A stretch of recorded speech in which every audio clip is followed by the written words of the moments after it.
ಎಲ್ಲರಿಗೂ ನಮಸ್ತೆ. ಭಾಷಾ ಜ್ಞಾನ ಯೂಟ್ಯೂಬ್ ಚಾನೆಲ್ಗೆ ಸ್ವಾಗತ. ಇವತ್ತಿನ ಈ ವಿಡಿಯೋದಲ್ಲಿ ಸೆಕೆಂಡ್ ಲ್ಯಾಂಗ್ವೇಜ್ ಕನ್ನಡ ಅದರ ಇಂಪಾರ್ಟೆಂಟ್ 2-3 ವಾಕ್ಯ ಅಥವಾ 3-4 ವಾಕ್ಯದಲ್ಲಿ ಬರುವಂತಹ ಇಂಪಾರ್ಟೆಂಟ್ ಪ್ರಶ್ನೆ ಎರಡಿದೆ. ಅದನ್ನು ನೀವು ಯಾವುದೇ ಕಾರಣಕ್ಕೂ ಮಿಸ್ ಮಾಡಬೇಡಿ. ನೀವು ನೋಡಿ ಇದು ಲರ್ನ್ ಮಾಡಿ ಆಗಿದೆ ನಿಮಗೆ ಅಂತ ಒಮ್ಮೆ ಚೆಕ್ ಮಾಡ್ಕೊಳ್ಳಿ. ಓಕೆ, 3-4 ವಾಕ್ಯಗಳಲ್ಲಿ ಉತ್ತರಿಸಿ. ಆಲ್ರೆಡಿ ನಾನು ಸೆಕೆಂಡ್ ಲ್ಯಾಂಗ್ವೇಜ್ಗೆ ಸಂಬಂಧಪಟ್ಟದ್ದನ್ನು ಸೆಕೆಂಡ್ ಲ್ಯಾಂಗ್ವೇಜ್ ಪ್ಲೇ ಲಿಸ್ಟಲ್ಲಿ ಅಪ್ಲೋಡ್ ಮಾಡ್ತಾ ಇದ್ದೇನೆ. ಫಸ್ಟ್ ಲ್ಯಾಂಗ್ವೇಜ್ಗೆ ರಿಲೇಟೆಡ್ ಆಗಿರುವಂತಹದ್ದು, ಪಬ್ಲಿಕ್ ಎಕ್ಸಾಮಿಗೆ ರಿಲೇಟೆಡ್ ಆಗಿರುವಂಥದ್ದು ಫಸ್ಟ್ ಲ್ಯಾಂಗ್ವೇಜ್ ಪ್ಲೇ ಲಿಸ್ಟ್ ಅಂತ ಕೆಟಗರಿ ಮಾಡಿದ್ದೇನೆ. ನೀವು ಸ್ಕ್ರೋಲ್ ಮಾಡಿ ಅಲ್ಲಿ ಚೆಕ್ ಮಾಡ್ಕೊಳ್ಬಹುದು.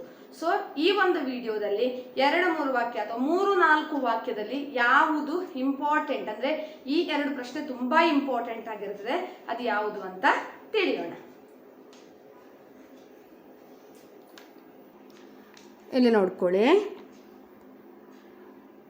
ಬಾಲಕ ಪುಟ್ಟಯ್ಯನವರು ಕಣ್ಣುಗಳನ್ನು ಕಳೆದುಕೊಂಡದ್ದು ಹೇಗೆ?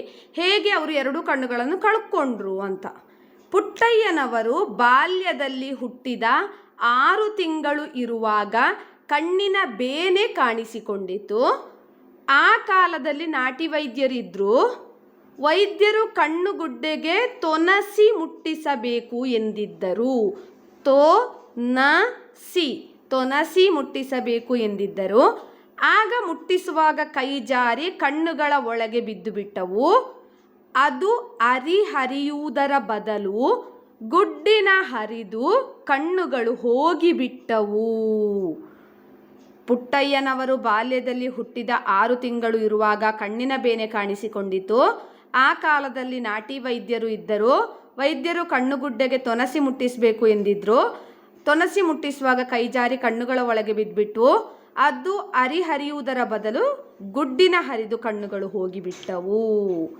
ಇದು ಆನ್ಸರ್. ಇನ್ನೊಂದು ಇಂಪಾರ್ಟೆಂಟ್ ಇದೆ. ತಾಯಿ ಸಿದ್ದಮ್ಮ ಪುಟ್ಟರಾಜನನ್ನು ಏನೆಂದು ಆಶೀರ್ವಾದಿಸಿದಳು?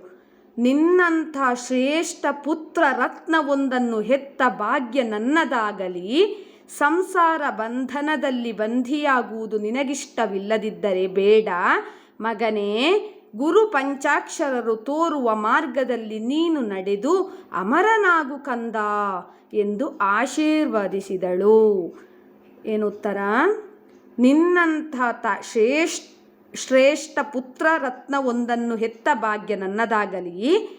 ಸಂಸಾರ ಬಂಧನದಲ್ಲಿ ಬಂದಿಯಾಗುವುದು ನಿನಗಿಷ್ಟವಿಲ್ಲದಿದ್ದರೆ ಬೇಡ ಮಗನೇ.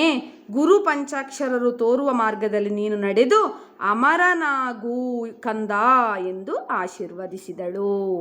ಇದೆರಡು ನೀವು ಓದಿದ ಲಿಸ್ಟಲ್ಲಿ ಉಂಟೋ ಇಲ್ವಾ ಅಂತ ಒಮ್ಮೆ ಚೆಕ್ ಮಾಡ್ಕೊಳ್ಳಿ. ನೀವು ರಿವೈಸ್ ಮಾಡಿ ಪ್ರಾಪರಾಗಿ ಇದನ್ನು. ಇದು ಇಂಪಾರ್ಟೆಂಟ್ ಪ್ರಶ್ನೆ ಆಗಿರ್ತದೆ. ಯಾವುದೇ ಕಾರಣಕ್ಕೂ ಪ್ಲೇ ಲಿಸ್ಟ್ ಚೆಕ್ ಮಾಡೋದನ್ನು ಮರಿಬೇಡಿ. ಪ್ಲೇ ಲಿಸ್ಟಲ್ಲಿ second language public exam preparation ಅಂತ ಒಂದು ಟೈಟಲ್ ಹಾಕಿದ್ದೇನೆ, ನೀವು ಅಲ್ಲಿ ಚೆಕ್ ಮಾಡ್ಕೊಳ್ಬಹುದು. First language public exam preparation ಅಂತ ಇನ್ನೊಂದು ಟೈಟಲ್ ಹಾಕಿದ್ದೇನೆ, ಅಲ್ಲಿ ಫಸ್ಟ್ ಲ್ಯಾಂಗ್ವೇಜ್ ಅಂದರೆ ಪ್ರಥಮ ಭಾಷೆ ಕನ್ನಡ ತಗೊಂಡವರು ಅಲ್ಲಿ ನೋಡ್ಕೊಳ್ಬಹುದು. ಫಾರ್ ಅದರ್ ವಿಡಿಯೋಸ್ಗೆ ನೀವು ಸ್ಕ್ರೋಲ್ ಮಾಡಿಕೊಂಡು ಟೈಟಲ್ ಅನ್ನು ನೋಡಿಕೊಂಡು ಅಲ್ಲಿ ಕ್ಲಿಕ್ ಮಾಡಿಕೊಂಡು ಕಲಿಬಹುದು. ನನ್ನ ಯೂಟ್ಯೂಬ್ ಚಾನಲ್ ಆದಷ್ಟು ಎಲ್ಲರೂ ಶೇರ್ ಮಾಡಿ, ಸಬ್ಸ್ಕ್ರೈಬ್ ಮಾಡಿ, ಲೈಕ್ ಮಾಡಿ, ಕಮೆಂಟ್ ಮಾಡಿ ಮತ್ತು ಪಕ್ಕದಲ್ಲಿರುವ ಬೆಲ್ ಐಕಾನ್ ಅನ್ನು ಹೆಚ್ಚಿನ ನೋಟಿಫಿಕೇಶನ್ಗಾಗಿ ಕ್ಲಿಕ್ ಮಾಡಿ. Thank you for watching.